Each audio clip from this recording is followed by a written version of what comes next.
The Siege of Tobruk, which lasted from April 10 to November 27, 1941, was a pivotal episode during the North African campaign of World War II. Centered around the strategic Libyan port city of Tobruk, the siege saw a determined Allied garrison, composed primarily of Australian troops, hold out against the formidable German Afrika Korps under General Erwin Rommel.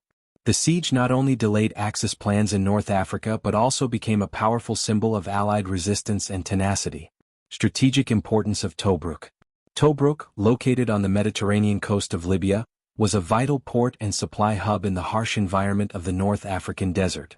Control of Tobruk allowed forces to shorten supply lines and stage further operations across the region. In early 1941, British-led Commonwealth forces captured Tobruk from the Italians during Operation Compass. However, the Axis soon regrouped. By March 1941, Rommel and the newly formed Afrika Korps launched a powerful counteroffensive, pushing the British forces back across Cyrenaica. As the Allies retreated, a sizable garrison was ordered to hold Tobruk at all costs, buying time and preventing Rommel from advancing further into Egypt. The siege begins. On April 10, 1941, German and Italian forces encircled Tobruk, initiating a siege that would last over 7 months. Inside the city, around 35,000 Allied troops, mostly from the Australian 9th Division, along with British, Indian and Polish soldiers, dug in and prepared to resist.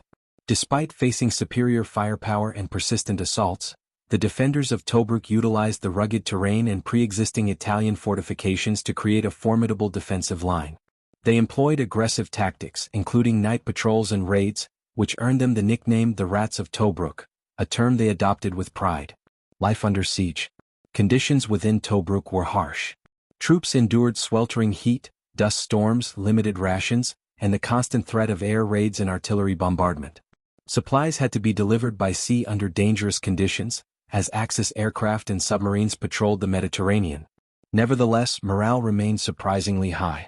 The defenders took pride in their role as a thorn in Rommel's side and received widespread support and admiration from the Allied home fronts, particularly in Australia, where the siege became a national symbol of courage. Axis frustration and Allied relief. Rommel repeatedly attempted to capture Tobruk, launching assaults and shelling the city, but his forces were repelled again and again. The defense of Tobruk effectively stalled the Axis advance for months, disrupting Rommel's campaign and forcing him to divert valuable resources. In November 1941, the British launched Operation Crusader, a major offensive aimed at relieving Tobruk. After intense fighting, Allied forces broke through the Axis lines and linked up with the besieged garrison on November 27, finally ending the siege. Outcome and significance. The Siege of Tobruk was a strategic and symbolic victory for the Allies. It delayed the Axis advance into Egypt and the Suez Canal, preserving critical supply routes and buying time for further reinforcements and planning. Though Tobruk would briefly fall to Axis forces in 1942, its defense in 1941 marked a key moment in the Desert War. More importantly, the siege demonstrated that Axis forces, particularly Rommel's Afrika Korps, were not invincible.